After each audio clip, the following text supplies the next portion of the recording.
আমরা সেরকম একটা কিন্তু আমরা নজির দেখতে পেয়েছি আসলে সিলেট স্টেডিয়ামে। আপনাকে যদি দেখাই যে খেলা কিন্তু এইমাত্র শেষ হয়ে গেছে এবং সবুজ দল 203 রান করেছে, অর্থাৎ স্কোরবোর্ডে কিন্তু আমরা 200+ রান দেখতে পাচ্ছি।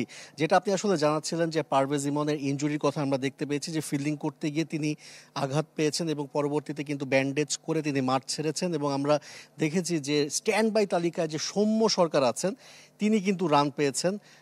আমরা যদিও এখন পর্যন্ত স্কোর কার্ডটা হাতে পাইনি, তবে যতদূর আমরা ক্যালকুলেশন করে দেখেছি যে তিনি 29 বলে 46 রান করেছেন।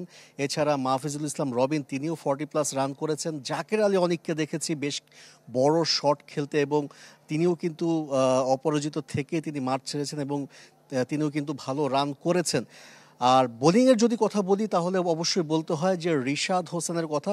তিনি কিন্তু খুব একটা সুশৃঙ্খলভাবে বল করতে পেরেছেন এমনটা কিন্তু আমরা দেখতে পাইনি। তানজিম হাসান সাকিবও বেশ রান দিয়েছেন। অন্যদিকে যদি মোস্তাফিজুর রহমানের কথা বলতে হয়, মোস্তাফিজুর রহমানকে আমরা দেখেছি যে যথেষ্ট যেভাবে আমরা তাকে সচরাচর দেখে থাকি সেভাবে তিনি বল করেছেন, বেশ কিছু কাটার দিয়েছেন, ব্যাটসম্যানদের বিভ্রান্ত করেছেন।